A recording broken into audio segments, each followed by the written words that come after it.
Hablemos ahora de lo que son los mandatos BIM, ¿no? Hablemos de la estandarización, ¿sí? Alrededor del mundo ha sido necesario la generación de un solo lenguaje, ¿no?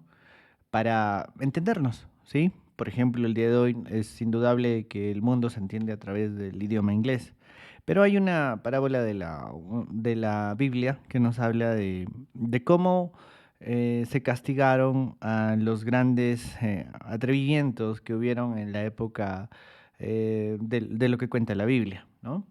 Los grandes reyes y emperadores de la historia, ¿no? Se juntaron para desafiar el poder de Dios y generar un proyecto que llegara hasta las estrellas, ¿no?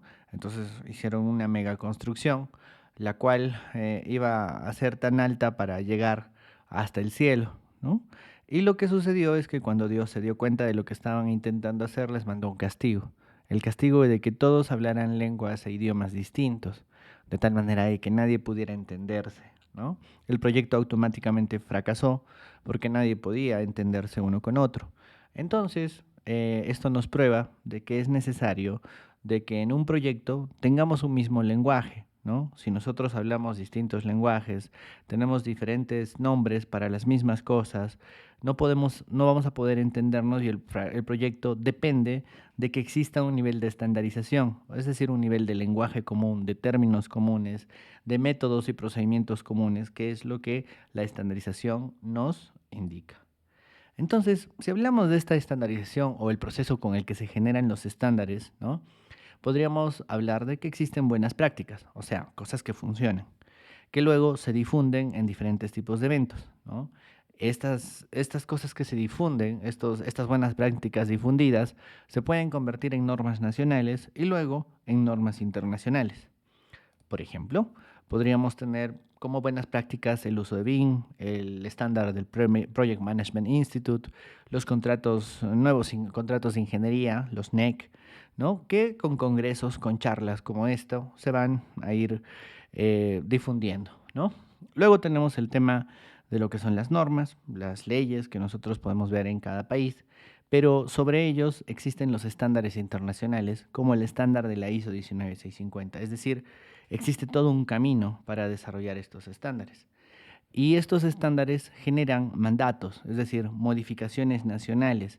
Por ejemplo, existen mandatos BIM alrededor del mundo como el UK BIM Framework, que es la manera en que el gobierno inglés está intentando estandarizar BIM en todo su territorio. Lo mismo que el Plan BIM Perú o el Plan BIM de Chile o la red de gobiernos latinoamericanos, que es la unión de los estándares o de los mandatos BIM alrededor de Latinoamérica. Existen muchísimos ejemplos entonces, ¿no? De repente el primero principal de todos los mandatos fue el utilizado en Inglaterra del año 2012 al 2016, que tenía como nombre BIM Level 2. Tenía como objetivo pasar de CAT a la coordinación multidisciplinaria en 4 años, ¿no? Y como pueden ver, el presidente del gabinete hizo esta declaración, ¿no? Esta estrategia de 4 años del gobierno para la implementación de BIM cambiará la dinámica y comportamiento de la cadena de suministro de la construcción, desbloqueando nuevos, más eficientes y colaborativas formas de trabajar, ¿no? Esta adopción de todo el sector de la construcción nos va a poner a la vanguardia de una nueva era digital y posicionará al Reino Unido para ser el líder mundial en BIM, ¿no? Entonces tenían un objetivo, ¿no? Estar muy adelante de los demás países en lo que significaba el reto de implementar y pusieron un plazo muy corto para un reto muy grande. Desafortunadamente este mandato fracasó porque ya nos daremos cuenta de que la implementación de BIM no es un tema técnico, no es un tema de cómo prender un foco, ¿no? Poner un botón y que mañana esté prendido, ¿no? Es un tema de adaptación social, es un tema de adaptación de interacción entre las personas o entre los equipos que construyen y va a tomar mucho tiempo. Más en países como los nuestros, en Latinoamérica, donde no tenemos esa costumbre de haber tenido un orden o un sistema de gestión para lograrlo. Así que es todo un reto que tenemos que asumir y estos mandatos pues nos dan muchos ejemplos alrededor. Por ejemplo, en Inglaterra, este mandato bien ha generado una transformación, ¿no? es decir, los estándares nacionales que ellos tenían, porque ellos sí tenían estándares nacionales en los años 2017, 16 alrededor del BIM, ¿no? Se han tenido que transformar de los estándares 1192 en los estándares ISO 19650. Entonces, literalmente el UK BIM Framework es el cambio de lo que tenían nacionalmente alineándose a los estándares internacionales. Y es lo mismo que va a pasar en todos los otros mandatos, como en el nuestro, en el mandato BIM llamado Plan BIM Perú. Así que tenemos que alinearnos con el estándar internacional. Y lo mismo va a pasar alrededor del mundo. Si ustedes son de otro país, de Latinoamérica o del mundo, lo mismo va a suceder.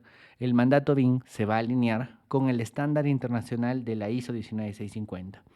Además, la academia nos ofrece la oportunidad de estudiar muchísimo estadísticas alrededor de esta implementación. Ustedes pueden buscar en Scopus o en Web of Science mucha información respecto de cómo está este proceso en diferentes sectores, ¿no? En operación y mantenimiento, en construcción, en el sector público. Hay muchos estudios de Asia que nos dicen cómo es que se está desarrollando esta adopción, ¿sí? En el Perú, por ejemplo, podríamos mencionar al estudio de macroadopción del doctor Dani Murguia, un investigador de la PUC que está en Inglaterra, que ha generado todas estas estadísticas para Lima, ¿no? Así que tenemos unos muy buenos referentes, ¿no? ¿Y qué hacen estos mandatos? Pues los mandatos ejercen o generan medidas políticas con objetivos prioritarios. Por ejemplo, en el Plan BIM Perú nosotros estamos dentro del objetivo prioritario que es dotar al país de infraestructura económica y social de calidad, donde tenemos tres grandes cambios que nos van a afectar directamente a nosotros, ¿no? El primero que ven a la izquierda es el Plan BIM Perú, al centro, perdón. El otro que está más a la izquierda es la implementación de las oficinas de gestión de proyectos o PMOs. Y hacia abajo, los nuevos estándares de contratos como los contratos NEC. Es decir, estas leyes, estos reglamentos, estos estándares internacionales van a modificar las exigencias públicas, ¿no? Y por ende, las exigencias privadas de quienes quieran contratar con el Estado. Y en determinado momento, cuando esto se modifique completamente dentro del ecosistema público, va a decantar en muchas más cosas, ¿no? Por ejemplo, las licencias de construcción, las revisiones de proyectos especiales, así que ya se darán cuenta de que a la larga públicos y privados vamos a tener que realizarlo. Entonces es conveniente entender cuál es el cambio, cuáles son los mandatos y adelantarnos para generar ventajas competitivas, ¿no? Entonces la búsqueda de la competitividad, que está en este caso detallado en el Plan Nacional de la Infraestructura para la Competitividad, pueden encontrar allí esos tres cambios, ¿no? Las oficinas de gestión de proyectos, los contratos nuevos de ingeniería y construcción, ¿no? Y los sistemas de información donde están simplemente lo que estamos viviendo, ¿no? El cambio de la estandarización hacia el BIM. ¿Sí? Así que eso es lo que un mandato BIM es, ¿no? Un proceso obligatorio de adecuación. ¿Sí? Y por último, en esta lección vamos a estudiar lo que es el Plan BIM Perú.